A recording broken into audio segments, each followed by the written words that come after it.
Corruption is violence. It hurts, it kills, it demolishes institutions, it drives away people to go abroad and find their destiny there. Corruption kills. Can the Philippines ever free itself of corruption? One of 140 countries that signed the United Nations Convention Against Corruption in 2003, the country hopes to make huge strides in the next 5 years.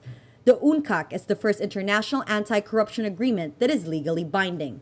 Among Philippines' commitments to the convention, enacting laws that prevent corruption, criminalizing offenses both in public and private sectors, and recovering ill-gotten wealth.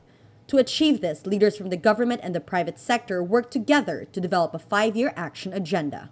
We are committed to building a stronger policy infrastructure against corruption with our partners in government and the greater social community which we serve. Some of the promised changes include criminalizing active and passive bribery of public officials and corporations, better protection for whistleblowers, and the passage of the Freedom of Information Bill. Several action points were also inspired by the impeachment of Chief Justice Renato Corona.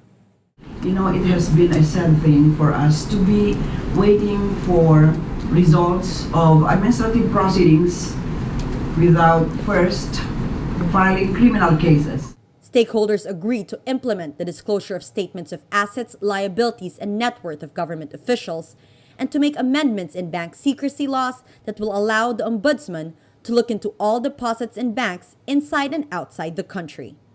Ombudsman Conchita CARPIO-MORALES says she is determined to rid the country of corruption. The Office of the Ombudsman commits to pursue this 10-point UNCAC action agenda as its contribution to the battle cry of Daang Matuwid towards sustainable national development and inclusive growth.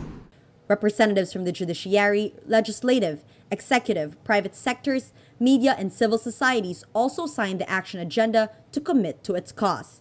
Then the document will be submitted to President Benigno Aquino III for approval. The UN agrees that progress has been made, but there is still much to be done.